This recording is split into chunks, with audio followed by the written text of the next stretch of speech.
sa kanya eh. So sa makatuwid, tama si Senator Raffy. 'Di ba may pananagutan ang ano diyan? Kasi bakit? Jurisdiction ni ano 'yan eh. Ng Senate 'yan eh. Jurisdiction ni ano 'yan. Ni SP Cayetano 'yan, 'di ba? Oh. Kaya doon sa mga DDS na tanga, intindihin niyo muna yung batas. Wag bira ng bira, wag pakabobo, 'di ba? Wag niyo ipakita kung gaano kayo kabobo, katanga sa mga ganitong larangan ng ano, 'di ba? Ng tawag dito ng balitaktakan or pagbabalita. Magbalita kayo ng tama. Oh, 'di ba? Sabi nila ano, everything they say is a lie. 'Di ba mga gago? Oh. May ebidensya na sasabihin nila kasinungalingan pa, 'di ba? Sabi nila sinungaling yung nag-imbestiga. Mga bobo talaga tong DDS na to eh. Oh. Ano pong sasabi niyo? Sa hearing, baka may importante para po ba ang presyo? Dito. Sana umaga siya matawagan mo na lang ulit ako. Mga idol, kapag nag-guys were there, and I wasn't. So, kayo nang mag-invite. PNP was already guarding the front of the building. PNP was already guarding the front Ay, ganyo of the to. building. We had approximately 1,000 plus. In this case, he thought it more prudent that the NBI secure the area according to their capacity. But there is no distinction. We are both law enforcement officials. But the PNP was outside the Senate building already. The NCRPO Chief Abirin was there present together with approximately 800 policemen. So since we were stretched in of how many policemen there were, so ang kinuha niya ay NBI. PNP was already guarding the front of the building. Di ba? Ibig sabihin, yung sinasabing na wala sa Senado, walang NBI sa Senate, wala talaga. Ang nakakatawa dito, mga kababayan, pinalagan pa ni Pia Cayetano. Oo, pinalagan ni Pia Cayetano.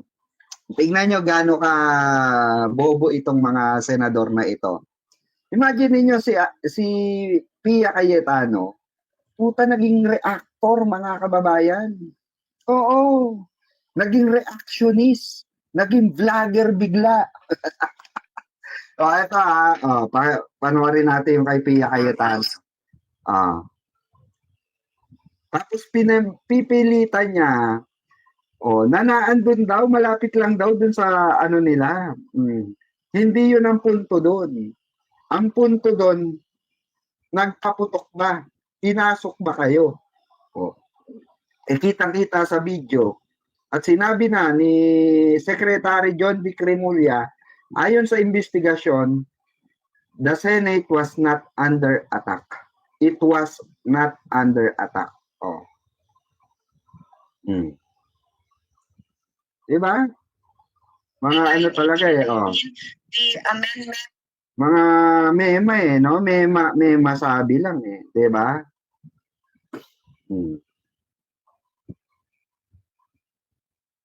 Nawala na yung kanyang live, mga kababayan. Nabura na ata.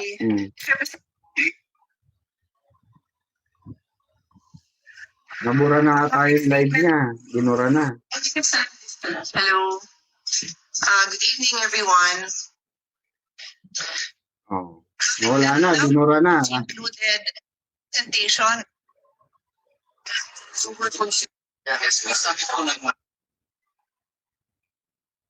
Wait lang hanapin ko. Wait lang. Alam ko na ipasa sa akin yun eh. Tignan ko lang kung nasa akin pa. Sino ba nagpasa sa akin? So may nagpasa sa akin nun eh. Wait lang. Hanapin ko lang mga kababayan.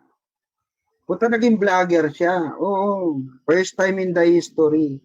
Puta, senador naging reactionist. Oh, naging reactionist talaga. Tawa ako ng tawa eh. Asa na ba yon? Tawa ako ng tawa dun eh. Naging reactionist ang putik. Bobo eh. Ito. Nasa na yon? Ito. Ah, Ano yung sinasabi niya? Ito. Hmm.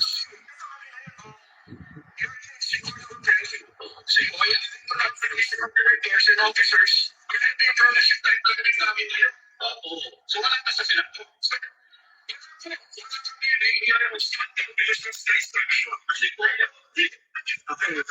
So, wala sila dyan. Okay, sige, wala po kayo sa NBI. Ay, wala kayo sa Senate. Okay, wala kayo. Sige. Establish na po yun. And in your previous, sinabi ko din, sabi ko, ito, balik ko yung first ha, kasi ito na yung next one ko. Ulitin natin yung first video. The first video. Nakita nyo? Kagaya na natin si Pia Cayetano. Imaginein mo bumaba ka sa level namin. Diba? Bumaba ka sa level ng pagiging reactionist. First time in the history to, mga kababayan. First time in the history ko na nakakita na senador, puta naging vlogger. Naging reactionist animal. May pineplex pa kagaya ng ginagawa natin. Nagpleplex pa ng video mga kababayan at nire-react niya, nire-rebat niya mga kababayan. Oh. Sa kayo nakakita, first time in the history yan. Oo. Na meron tayong senadora na na naging vlogger. Nangyari sa mga tao na to, no? Mga kababayan, ano ba nangyayari sa Senado ngayon? Bakit may mga ganyang klase ng senador, no? Tuloy natin. Sorry, importante yan. Narinig niyo, wala kang isip dyan. Kasi ikaw, hindi ko pala investigahan at pakuli niyo. Ano ka agent dyan? Yan na, kayo nagpupunta ka. Kasi daw nagpaputok. Wala kaming agent dyan at wala naman po talaga. Okay? Yan ang interview niya on May 30. The following day, on May 14, I'm sure na wala po tayong tao sa Senate premises sa Senate building po. Pero nag-request ko si Enrique Veloso na magdala. Yun yung hindi niya naintindihan mga kababayan na sinasabi ni General Matibag. Ni Attorney Matibag, sorry. Ni Director Matibag. Hindi niya naiintindihan, no? Na wala talagang agent na sa Senado. Ang pinipinpoint kasi dun sa tanong kay meron po ba kayong tao sa Senado? So syempre pagkakaintindi ni Matibag ni Director Matibag mismong Senado. Kung sinabi nung interview, meron po ba kayong tao sa GSIS? May presensya po ba sa GSIS building? Ang mga NBI. Doon pa pwede pa. Kung nagsinungaling si eto makinig ka, Pia ha. Total ka naman ka-level ka na namin, pwede ka na namin i-rebat. No? Pwede ka na namin sunugin siguro, no? Medyo susunugin natin to si etong vlogger na si Pia Cayetano. Hindi na natin tatawagin senador, mga kababayan. Kasi vlogger na siya, reactionist na siya eh. Diba? Susupalpalin na natin, susunugin na natin ng malalato. So dahil bobo siya, mga kababayan, at hindi niya naiintindihan yung interview ni Matibag, no, ni Director Matibag sa tanong sa kanya, interview sa kanya. Kasi in-interview si si Matibag doon eh. Live yun live. Meron po bang presensya ng NBI doon sa Senado? Sa Senado, ang tinutukoy Senado. Sabi ni Matibag, wala po. Wala po, 'di ba? Totoo naman wala. Kasi kung tinanong sino po yung nasa GSIS? Nakasama ng aming reporter. masasagot ni General Matibag yun. Kasi ang punto ron, ang pinupunto ng interviewer, Pia, makinig ka, no? Pia Cayetano, makinig ka, sunog ka dito.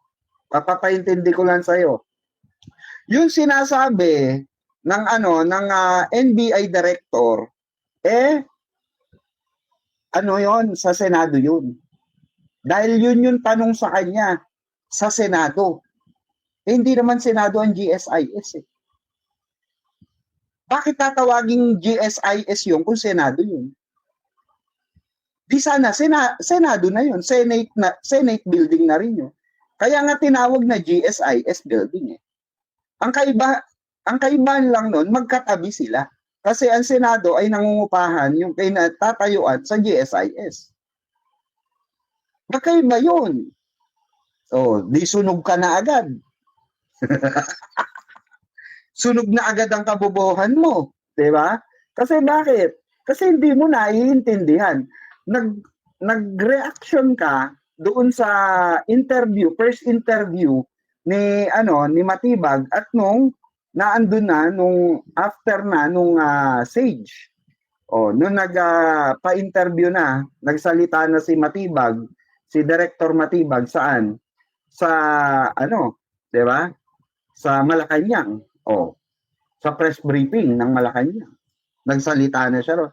Pinagkukumpara niya kasi 'yon. Pakinggan natin 'to ha. Okay.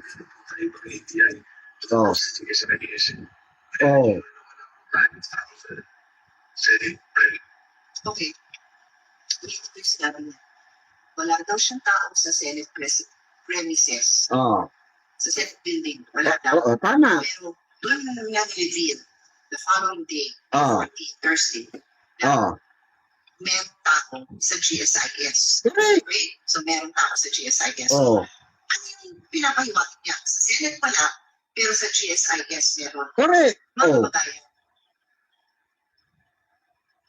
Ano kasi? Lahat po kayo, hindi kayo familiar sa GSIS building, sa Senate building. Familiar kami.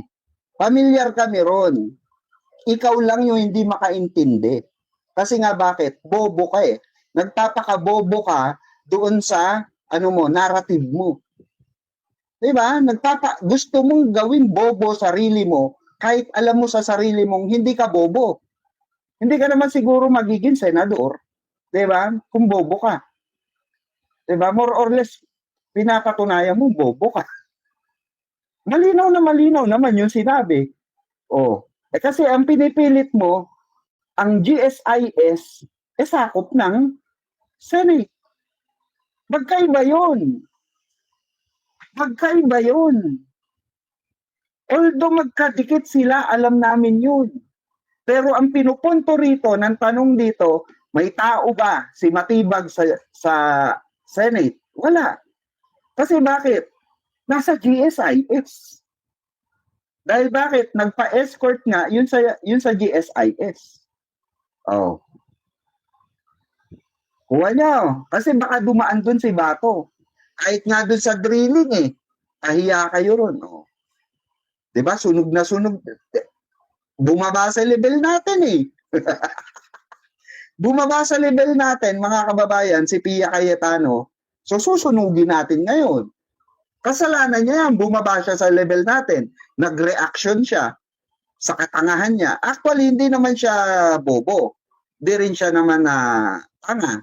Magkaiba kasi yung nagtatanga-tangahan at magkaiba yung nagbobo-bobohan para lang may makumbinsing tao. Diba? Did you get my point? Plus, in this case, he thought... Asa na yun? Nawala. At 7:44. Ba't nawala? Ulit. Nawala.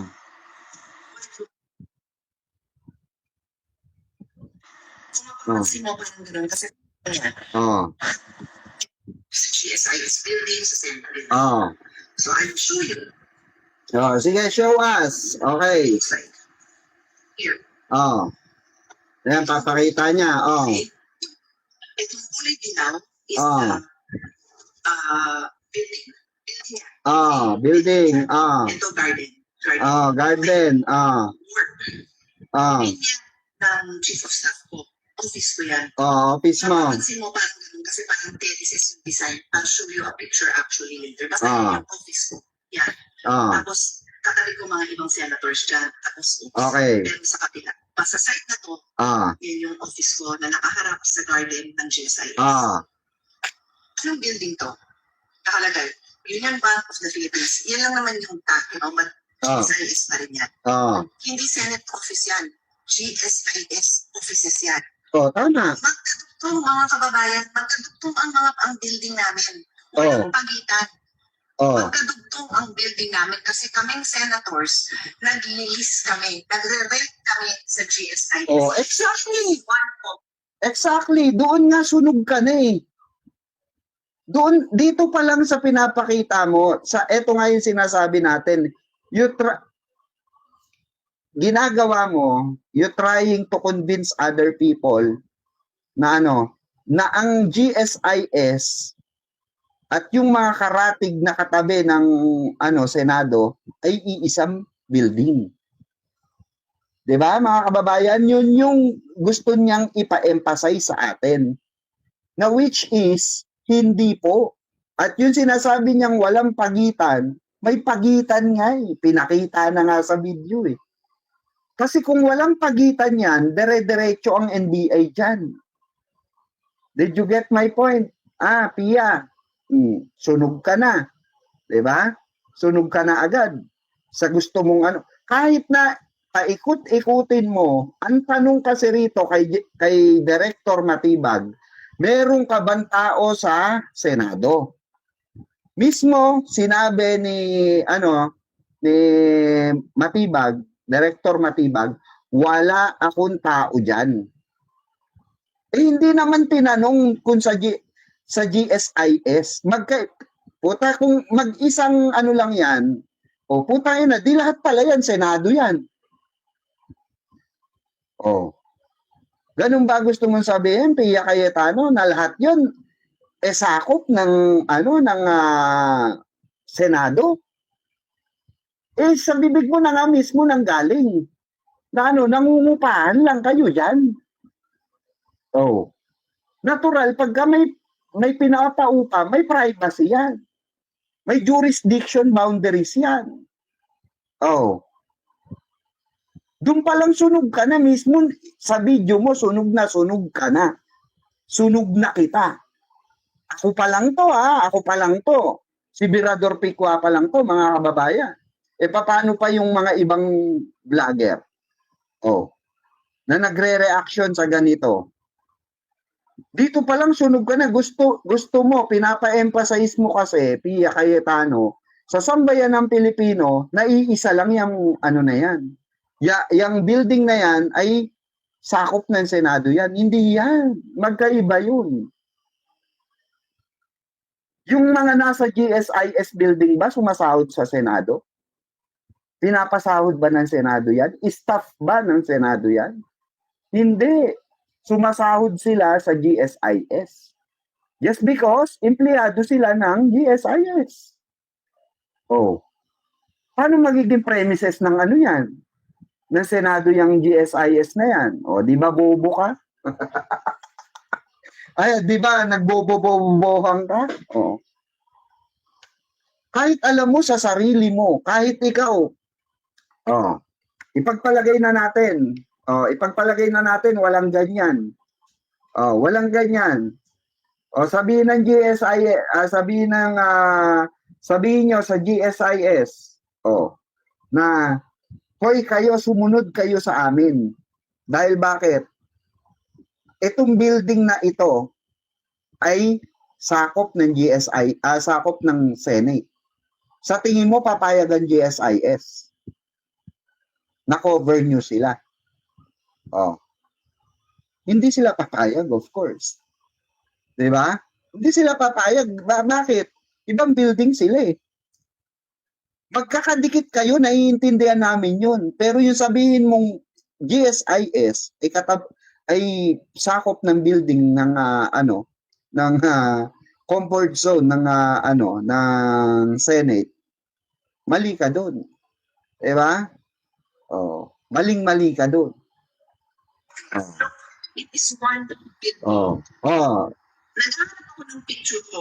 Sige, pakita niyo na lang. It is one building daw. Oh. Nagpa-picture ako dito kasi may parang Ah. nagpa-picture ako dito. Oh. Very close up. Gusto ko sana, pag na-picturean, ang doon lang naman kayo magpasok ko ulit sa Senate. Pag-picture mo na gano'n, makikita mo yung likod nun. Ang likod nun, yung garden that we share. Oh. Okay? So, pag sinabi ni NBI, ayan, ito yung picture ko. Unfortunately, sobrang galing ng photographer ko. Hindi mo makikita yung likod nun. Pero, yan yung mga halaman ko dyan. Yan yung explain dyan sa balkonahe. Tapos pababa. So, pag ako'y tumalikod, okay, gumanon ako, sa sofa ko, gumanon ako kung gano'n, yung garden ng GSIS yung makikita ko. Oh, So, correct. balik tayo sa akin, okay? Sige. Sa tabi ko. Ah.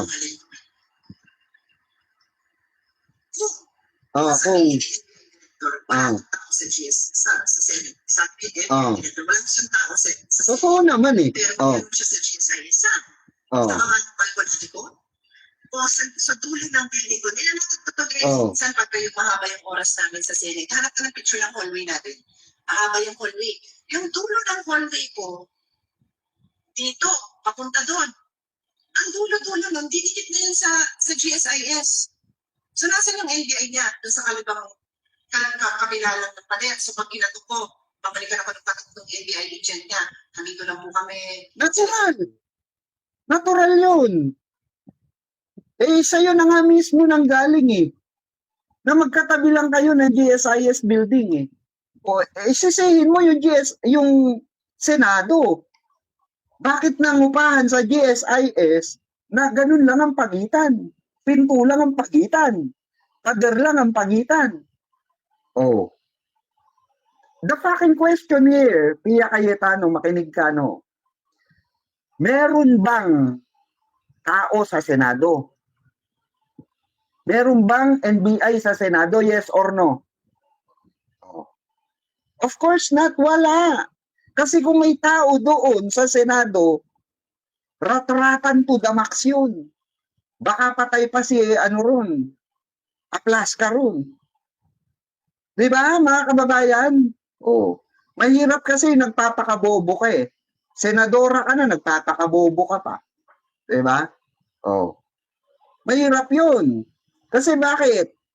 Imaginein mo, ipipilit mo sa sarili mo, na putang ina, katabi lang ng ano ko eh. Natural eh, nangupahan kayo dyan eh. Ang sisihin mo, yung GSIS. Bakit sila nagpatawag ng NBI? Ba't sila nagpa-escort sa NBI? Yun yung sisihin nyo. Hindi nyo, huwag nyo sisihin yung NBI. Diba? Ang tanga. Putang ina eh. Diba? Nakakaputang ina talaga eh. Nakakabobo eh. Diba? Hindi kami bobo, hindi kami stupido, hindi kami inutil, kagaya nyo. Nagagawin nyo lahat para lang magpaka-inutil kayo, may masalba lang kayong isang tao. Oo. Dahil alam mo, kapatid mo ang mananagot dyan, dahil kapatid mo ang SP dyan ngayon, isasalba mo, mabaluktutin mo yun. Tayo na yun, nangalang bumaba ka sa level ng pagiging vlogger eh. Reactionist eh, reactor eh. Nakakahiya ka na eh.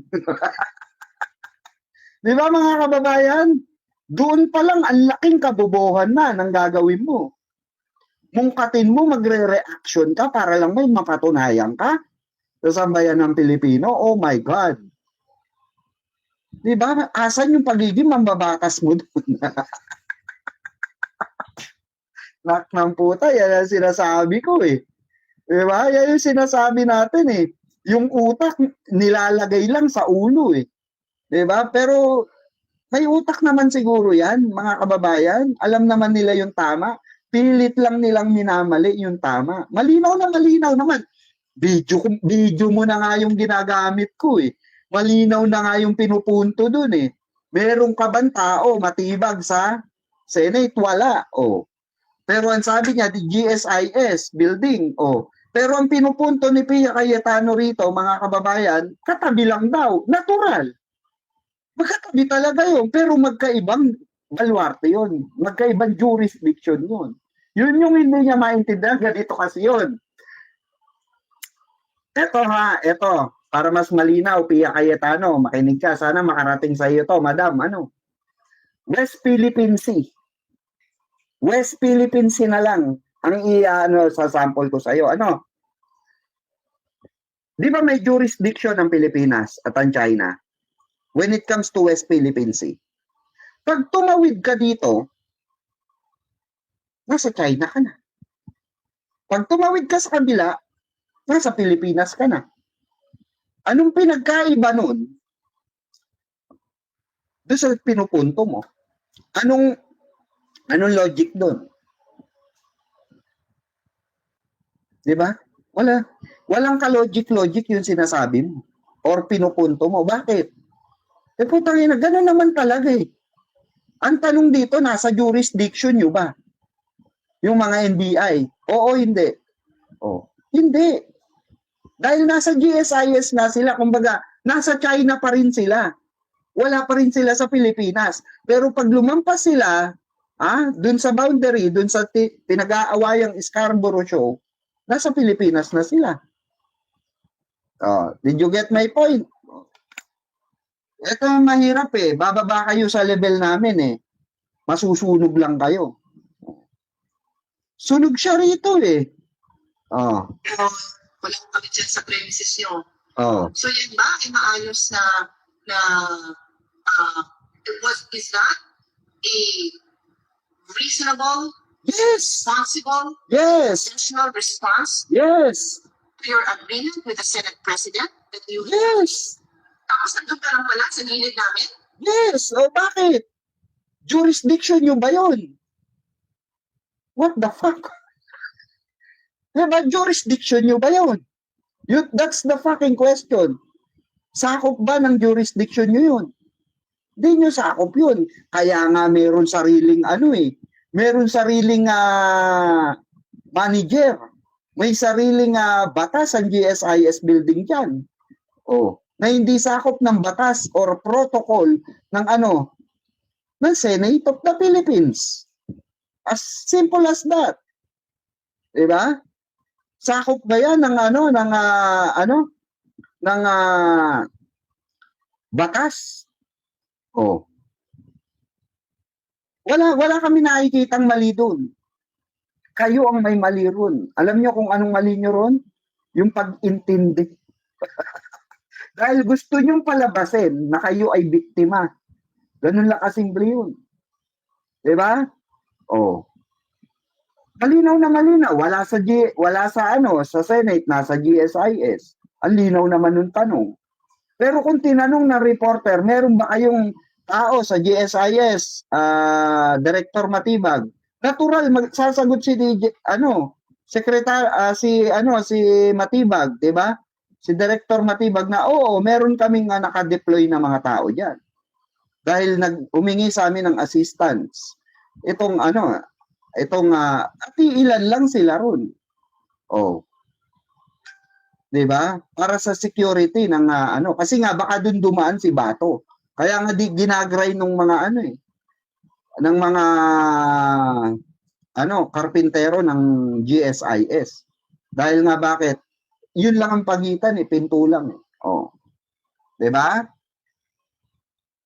Sunog ang senador nyo. Puta, sinupalpal ng simpleng vlogger lang. Diba? So, hanggang dito na lang at 2 oras na tayo mga kababayan ko. Maraming salamat, no? Sa abangan nyo, i-upload ko to sa page ko. So, meron po tayong page mga kababayan. Birador Pikwa page pa support po. Ito po ang ating page mga kababayan. Ito po ang ating page mga kababayan. Birador Pikwa page pa follow po. No? At restricted kasi yung 2 account ko. So dito muna ako nag-a-upload. Ito po. Birador Pikwa po Ayan, pa-follow po. Medyo hindi kita Pakita natin. Ayan po. Yan. Mirador Piqua page po. Yan. Yan. Napaka-pogi, ano? So, ayun ha, maraming salamat. Road to, ano na po siya, 5K. So, i-5K na natin mga kababayan. At sa mga bagong subscriber natin dito sa YouTube, maraming salamat po. No, sa mga makakapanood po, ayan, paki-subscribe po ng aking channel at pa-follow din po ako sa aking page na Mirador Piqua page. Maraming salamat po, no? Hanggang dito na lang muna at anong oras na rin at hating gabi na. Maraming salamat po sa inyong pakikinig mga kababayan ko, Luzon, Visayas, Mindanao, hanggang Estados Unidos, Europa at Middle East. Maraming salamat po sa inyong pagsubaybay. Once again, magsama-sama po tayo muli sa susunod na live stream at video natin na i-upload. Ito po ang inyong kabirador, kabengador, Mirador Piqua at your service. Thank you so much and have a great one everyone. Mabuhay ang bansang Pilipinas, mabuhay ang Pangulong Bongbong Marcos. Thank you so much. Gangster, you know, we do that better than anybody. I bet you got it twisted, you don't know who to trust. So many player hating niggas trying to sound like us. Say they ready for the front, but I don't think they know it. Straight to the depths of hell is where them cowards going. Well, all you still down, nigga, holler when you see me. And let these devils be sorry for the day they finally free me. I got a caravan of niggas every time we ride. Hitting motherfuckers up when we pass by. Until I die, live the life of a boss player. Cause even when I'm high, fuck with me and get crossed later. The